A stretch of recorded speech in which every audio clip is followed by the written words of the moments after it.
Comme l'autre jour, en vérité, je vous raconte une anecdote. C'était juste pendant Ramadan.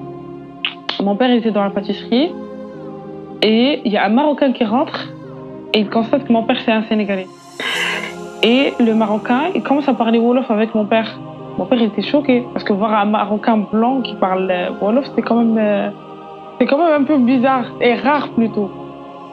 Et mon père, quand il a commencé à parler avec lui, il a dit oui, exactement, j'étais au Sénégal, j'ai étudié à Dakar la médecine et le bien que les Sénégalais ils ont fait avec moi là-bas, je l'oublierai jamais. Donc en fait, c'est ce témoignage en fait qui fait plaisir. Et quand tu vois que c'est un Marocain qui parle Wolof, même la langue en fait Wolof. Wolof, quand c'est la vérité, c'est pas facile aussi à apprendre. Mais c'est parce qu'il a appris pourquoi? Parce qu'il a aimé apprendre cette langue dû aux gens qui vivent là-bas, dû aux Sénégalais.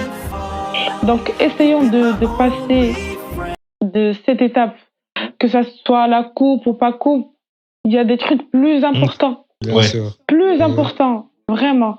Oublions ça, passons à autre chose, enlevons la rancune de notre cœur. Parce que quand la vérité, la canne là, ça fait combien de temps que c'est passé? 3 mois. Mais les gens, en fait, on dirait que juste la canne là qui est passée 3 mois, c'est ce qui va diriger toutes leurs relations avec le Sénégal-Maroc toutes ces années en fait. Alors qu'on veut pas ça. On veut passer à autre chose. Voilà.